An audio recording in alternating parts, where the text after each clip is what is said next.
Hello again, everyone. Edwin Learnard back once again in this YouTube astrological segment. We're going to be talking about the moon sextile or trine the moon in synastry. Now, the unconscious side and inner personality, which is the moon, and the unconscious side and inner personality of the moon of the other person um, may be compatible. And this is an aspect in synastry where both people mutually may easily be able to express sensitivity toward one another. And both these people may easily care and nurture each other and nurture each other's emotional needs.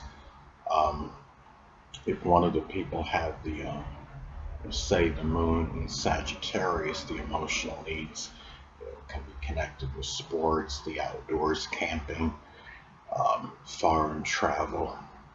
It could simply be expanding horizons. It could be, doing publishing or advertising, something with religion as some examples. And this also these two people will generally feel like doing activities with one another. The moon is about our mood, how we feel.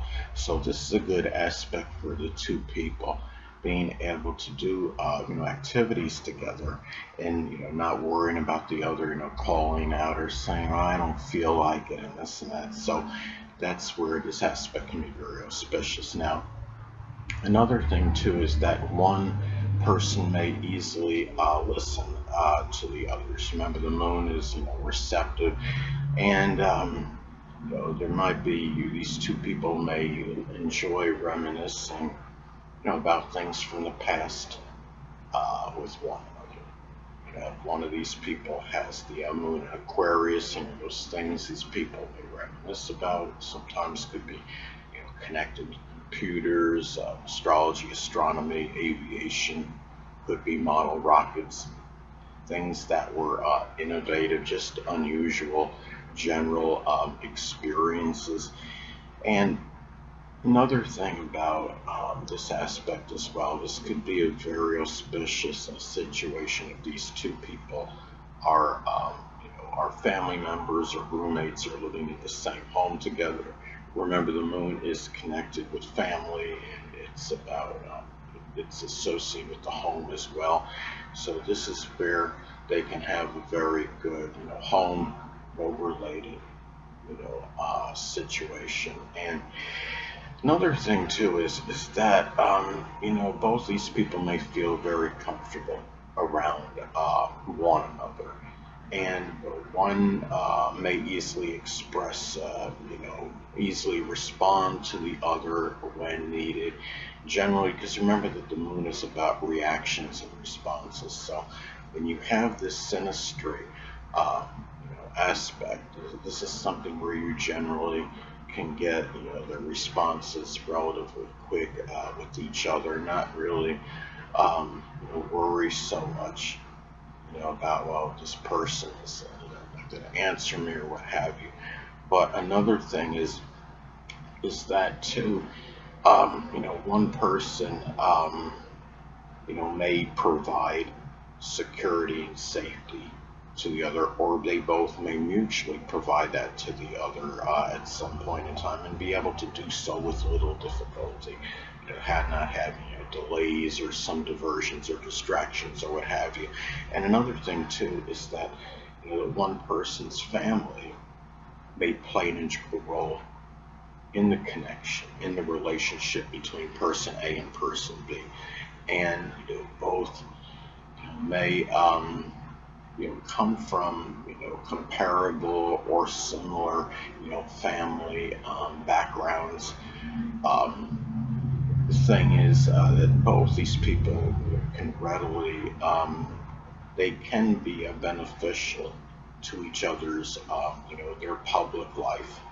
And if one of the people has their moon in Gemini as an example, the public life can be connected, doing something just with communications in general, or whether it's just speaking or being a writer, or it could be doing something with data or satellite communication, something associated with manual dexterity, such as working on automobiles or in refrigeration mechanic, as some examples. So the thing about this too, and I've stated this in my earlier videos, is that it's important, not to ice as far as my natal chart placement videos go. The never isolate any single one astrological element, aspect, planetary placement, position, or what have you, and make an analysis of a person, astrologically speaking, based on that alone, because the person's the sum of all their components in their natal chart and not just one. And the same applies to synastry aspects. Keep in mind, one synastry aspect is not going to make or break a union or connection, whether it's a platonic or romantic relationship. Most synastry charts are going to have a plethora of aspects in it, and you could have, some aspects in the chart, may offset a positive or negative one to some degree. This aspect, is very auspicious because you're talking about a sextile or trine between two personal planets, and this aspect can show, sensitivity, to one's feelings. But let's say, that somebody, let's say person A and person B, have the moon sextile or trine the moon in synastry. But let's say those same two people have Mercury square or opposite the moon in synastry. The Mercury person, they may speak in a way that might be somewhat brusque or abrupt, or not show the sensitivity to the other person's feelings quite as much, as the typical moon sextile trine moon synastry aspect goes. Let's say if Mercury person has their Mercury in Virgo, a person might be speaking in a very cynical, judgmental, or critical manner, and it might hurt the moon person's feelings. Or let's say if the moon is in Sagittarius, that could be an exceptionally blunt placement for the moon, where the moon person, Mercury. Let's say if the Mercury person has their Mercury in Sagittarius, the Mercury person may speak in such a blunt manner, it might, practically demoralize the moon person at times. And the thing is, because Sagittarius Mercury is going to speak with that veritable truth, whether you necessarily want to hear that or not. So you have to really, just look at all the synastry aspects when you have, when you're delineating the relationship between two people.